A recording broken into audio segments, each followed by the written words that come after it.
В игровой индустрии, как и в любой другой, есть свои творцы, которые известны всем. Компания Bethesda известна своими RPG, Infinity Ward своими шутерами, Rockstar открытыми мирами, а Naughty Dog эксклюзивными приключениями для PlayStation. Если вы живете не в танке или не продали свою душу и кошелек дьяволу мобильных игр еще пару лет назад, то хотя бы краем уха слышали о шумихе вокруг релиза The Last of Us 2. И это неудивительно, ведь такой острой реакции игрового сообщества не было уже давно. Но прежде чем говорить о недостатках и достоинствах самой игры, что повлияли на такое разное восприятие ее со стороны игроков и журналистов, мы погрузимся глубже и посмотрим на события, задолго предшествующие началу разработки The Last of Us 2 и повлиявшие не только на нее саму, но и на студию Naughty Dog. В 1984 году два друга детства, Джейсон Рубин и Энди Гевин, основали маленькую игровую студию Jam Software, позднее переименованную в Naughty Dog, которая прославилась в 90-е своими платформерами типа Crash Bandicoot и Jak and Daxter.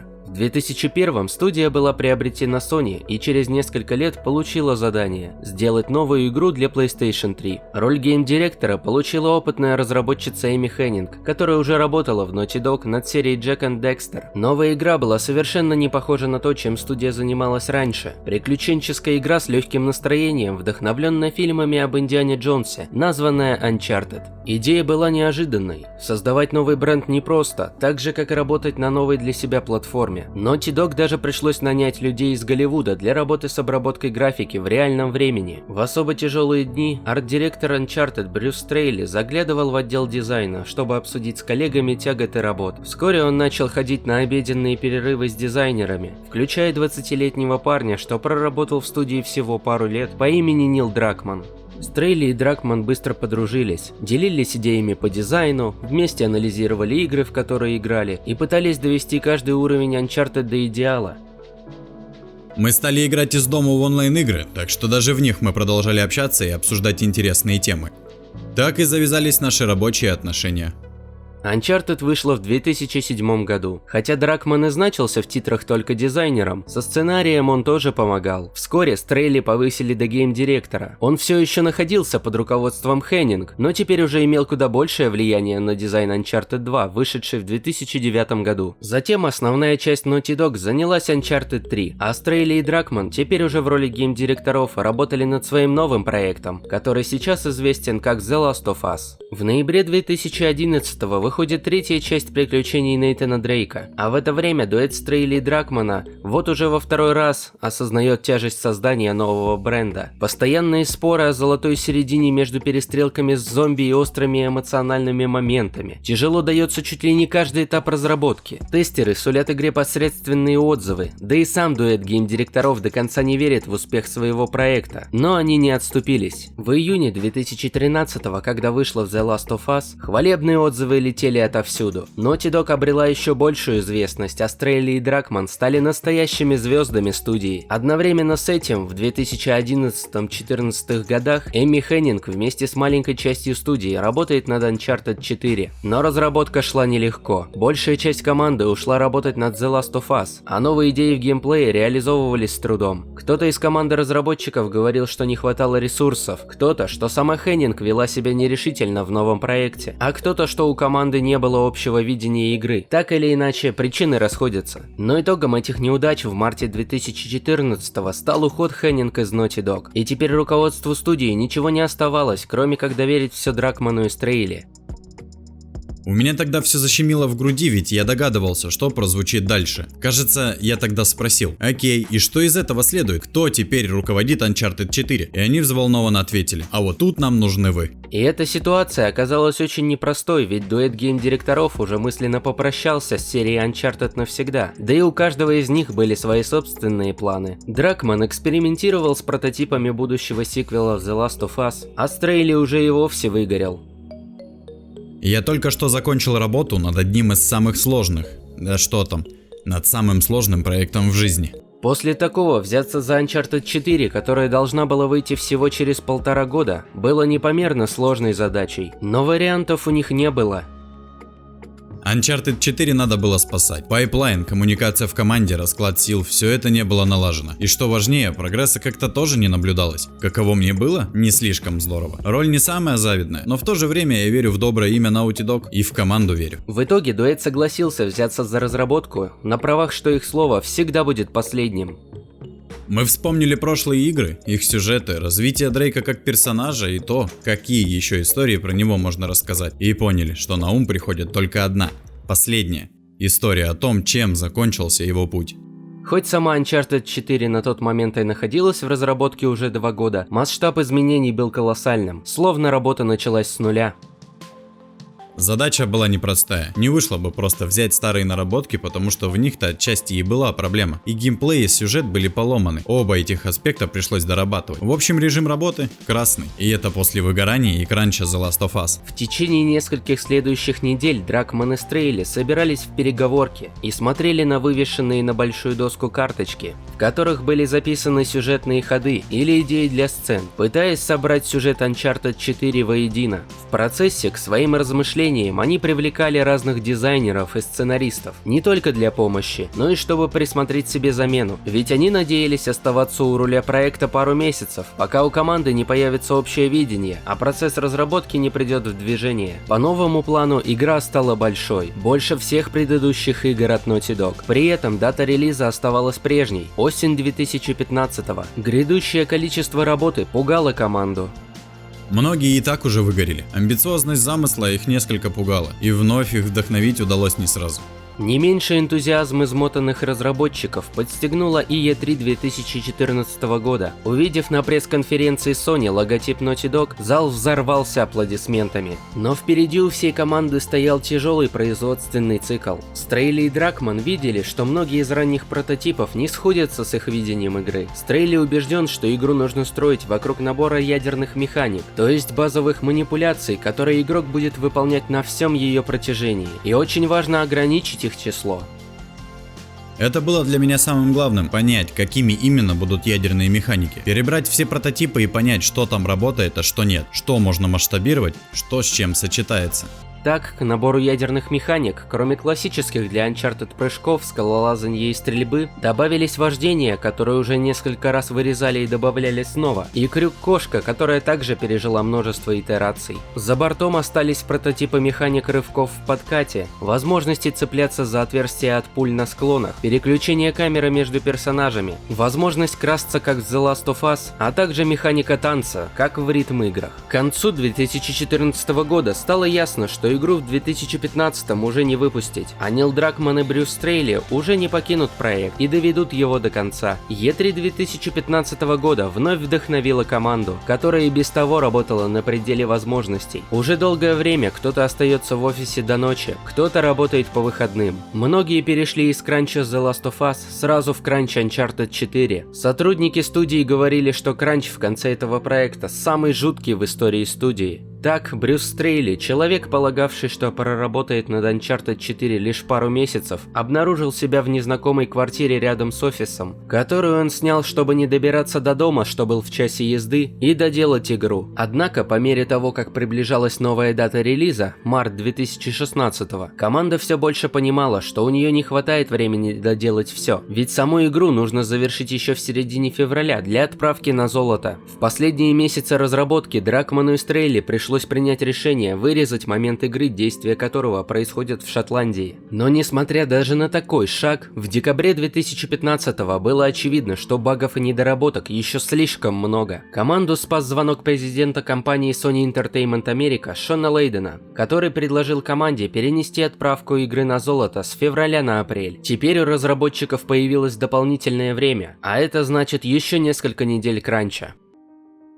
Есть такая знаменитая фраза: произведение искусства нельзя доделать до конца, только бросить. Однажды игру просто выпускаешь. Таким был наш девиз в последнюю четверть разработки. Я просто ходил и на все говорил: выпускаем, выпускаем. Вот в таком виде и выпускаем. 10 мая 2016 игру ждали блестящие отзывы и продажи в 2,7 миллиона копий в первый же день. В последующей неделе многие выгоревшие разработчики уволились из Naughty Dog. Некоторые остались и занялись прототипами The Last of Us 2 и будущего дополнения для Uncharted 4 Lost Legacy. Сам Стрейли ушел в долгий творческий отпуск и отказался от участия в разработке сиквела The Last of Us. Последовавшее в августе 2017 дополнение хоть и показывало самую большую карту в истории Uncharted и еще более улучшенную графику в сравнении с четвертой частью, но уже стало проявлять кризис идей в команде. В дневниках разработчиков не уставали повторять, что дополнение позволит взглянуть на Uncharted с другой стороны. Однако в итоге мы увидели скольжение с уступов и побеги под градом пуль, повторяющиеся словно по таймеру, красивую, но пустую локацию, дуэт сильных и независимых Хлои и, не побоюсь этих слов, одного из скучнейших и бесполезнейших персонажей всей серии Uncharted, Надин, и цитаты из прошлых игр серии. В сентябре того же года Брюс Стрейли покинул студию Naughty Dog, несмотря на почти годовой творческий отпуск, возможно, так и не оправившись от многолетнего кранча.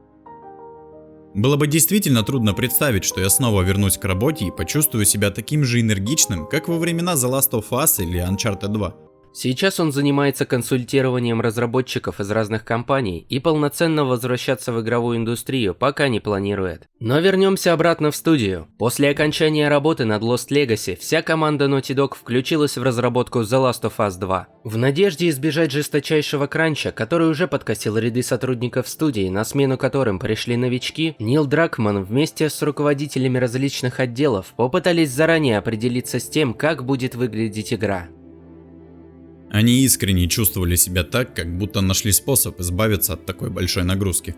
Но, как известно, мало что всегда идет точно по плану. Работа над демо-версией для E3 2018 и первые показы сборок тестерам показали, что многие сюжетные моменты не находят отклика. Некоторым не нравятся персонажи, которые, как надеялись сценаристы, понравятся игрокам. В ответ команда Дракмана занялась изменениями и исправлениями. Впрочем, это оказалось к лучшему. Так изначально The Last of Us 2 планировалась игрой с открытым миром, где все время игроки проводили бы в Джекстоне. Также сильно сократилось экранное время Эбби. В первоначальном варианте ее в сюжете должно было быть намного больше. Сценарием игры вместе с Дракманом теперь занималась Хелли Гросс, ранее работавшая сценаристом некоторых эпизодов сериала «Мир Дикого Запада». Мне гораздо легче писать драмы, чем романы, и я борюсь с этим, потому что мне от этого немного неудобно. И я не могу точно сказать почему. Благодаря тому, что в команде была Хелли, и у нее появилось много идей, я получил уверенность. Мол, пойдем в области, в которых мы никогда раньше ничего не делали. Думаю, без этого женского голоса было бы намного труднее.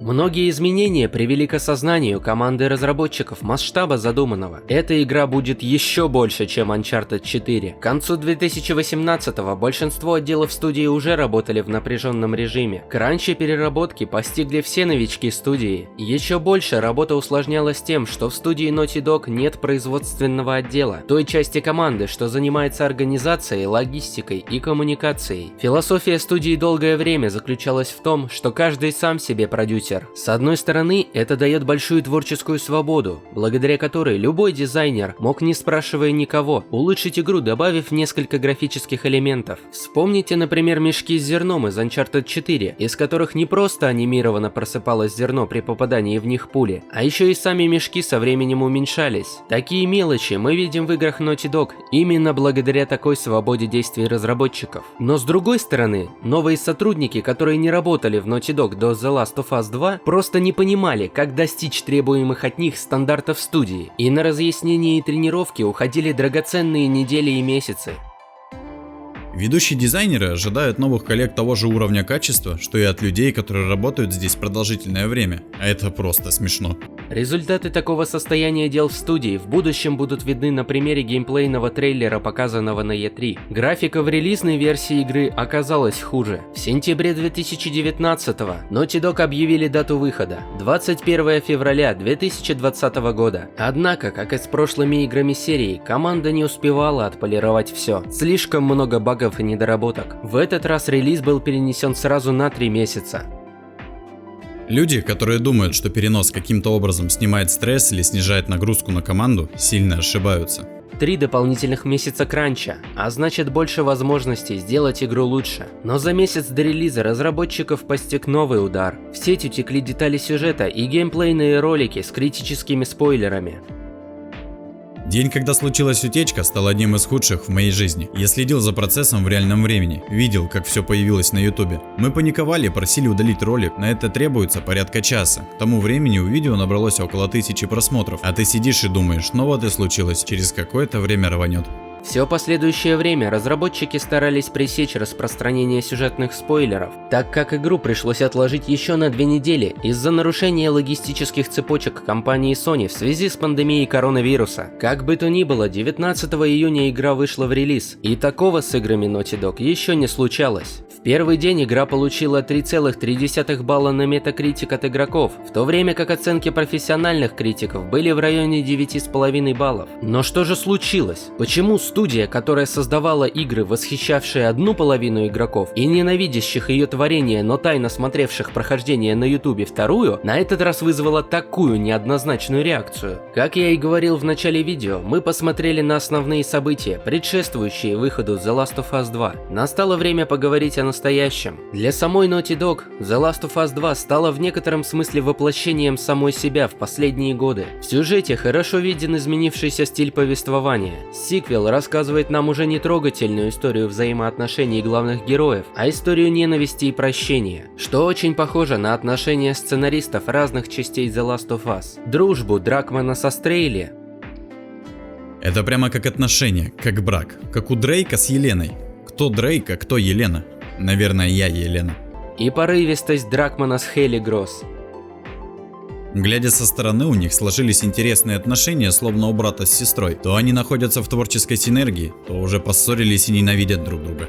Как и в самой студии Naughty Dog остались ветераны, для которых кранч уже стал стилем жизни, и пришло много начинающих малоопытных новичков, так и в самой игре остался все тот же набор ядерных механик, все те же передвижения мусорных баков, все те же QTE. А нововведения получились лишь общими, как часть естественного улучшения чего-то старого. Некоторые из вас, наверное, ждут, когда же я затрону тему ЛГБТ в игре. Так вот, вы дождались. Хочу предупредить сразу, что ничего не имею против людей нетрадиционной ориентации или относящихся к меньшинствам, просто потому что для меня еще в подростковом возрасте было очевидно их существование. Однако многие в интернете, да чего уж там, и в жизни реагируют так, словно впервые узнали об их существовании лет в 20, оказавшись в полном окружении представителей таких культур. Однако я считаю неприемлемым излишнее выгораживание своей позиции, неважно, будь то позиция большинства или меньшинства. Но вернемся к теме. Многие из недовольных еще после сюжетных сливов гневно отзывались и об ориентации Элли, и о внешнем виде перекачанной Эбби. И тем, для кого это стало неожиданностью, как и в начале видео, скажу, что ко всему этому есть логическая цепочка из предшествующих событий, повлиявших на то, что мы увидели в финале. Следите за тенденцией. В Uncharted 4 появляется темнокожий персонаж-девушка, которая в одной из сцен заскриптованно побеждает Дрейка, а также дерется на равных одновременно с Дрейком и Сэмом, а позднее становится из антагониста положительным персонажем, что происходит впервые в серии Uncharted, и почему-то именно на таком персонаже. Также по первоначальному сценарию у Дрейка с Еленой рождался сын, а не дочь. Одного из тестеров, который бурно отреагировал на такие изменения в игре, и вовсе выдворили из студии. Идем дальше. Выходит дополнение для Uncharted 4, где главными героями выступают дуэт женщин, одной из которых является вышеупомянутая мадам. Следом Нил Дракман выступает на GDC Awards с большой речью, посвященной главной феминистке игровой индустрии Аните Саркисян, и говорит о том, какое колоссальное влияние произвели на него ее работы. И это, конечно же, отразилось и в его работе над сюжетом The Last of Us 2. Позднее, после сливов сюжета, Дракман оправдывался, что никакого влияния на игру феминистические взгляды не оказывали. Но интернет все помнит, Нил. Ты думал, за 2 года мы забыли? Да и и вообще, не кажется ли вам самим, что играем мы в сиквеле, к примеру, половину времени за Джоэла, а половину за Элли, даже останься она точно такой же, как в сюжете второй части, то и недовольств бы столько не было, и было бы реальное равенство. Но похоже, что сейчас в игровой индустрии женщины и мужчины стали слишком равны, поэтому мы и получили таких двух главных героев в виде Элли и Эбби. Только поймите меня правильно, то, что я сейчас сказал о героях, я сказал отдельно от целостного сюжета игры, который на самом деле неплох, но сильно контрастирует на фоне прошлых игр студии, жестокостью поднимаемых в нем тем и попыткой сценаристов уйти в серую мораль, чего не было ни в одной из прошлых игр Naughty Dog. Думаю, поэтому The Last of Us 2 так странно и ощущается, когда вспоминаешь задорность приключений Нейтана Дрейка и крепнущие отношения на фоне сурового мира первой The Last of Us. Но как бы то ни было, я вновь снимаю шляпу перед людьми, что работают в студии Naughty Dog. Не за высокие оценки критиков, не за награды с игровых конференций, но за весь труд и все силы, что они вложили в свой проект, чтобы довести его до конца. Сейчас в планах разработчиков, судя по всему, находится сюжетное DLC для The Last of Us 2. На это намекает фото в твиттере Дерека Филлипса, актера, сыгравшего роль отца Эбби, в костюме для захвата движения. Под фото он подписался просто «Вернулся к работе». Хотя Нил Дракман в июне лично заявил, что сюжетных DLC не планируется, с записи он поставил лайк. Возможно, это лишь совпадение, и сейчас команда доделывает мультиплеерный режим и уже раздумывает над прототипами будущих проектов. Но я вновь хотел бы сравнить саму Naughty Dog и The Last of Us 2. В конце сюжета игры Элли возвращается в пустой дом, хотя еще недавно для нее это было местом радости и теплых моментов жизни. Возможно,